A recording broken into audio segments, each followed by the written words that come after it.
So I have been in Madeira Beach and been waving at people, trying to uplift people's spirits from the destruction from the hurricane. The amount of people that have brought smiles has been unbelievable. But everybody has been so happy and excited. That's exactly what I want to bring, is smiles to people.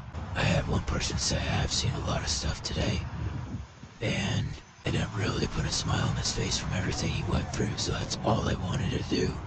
And I am so glad I did it. Florida strong.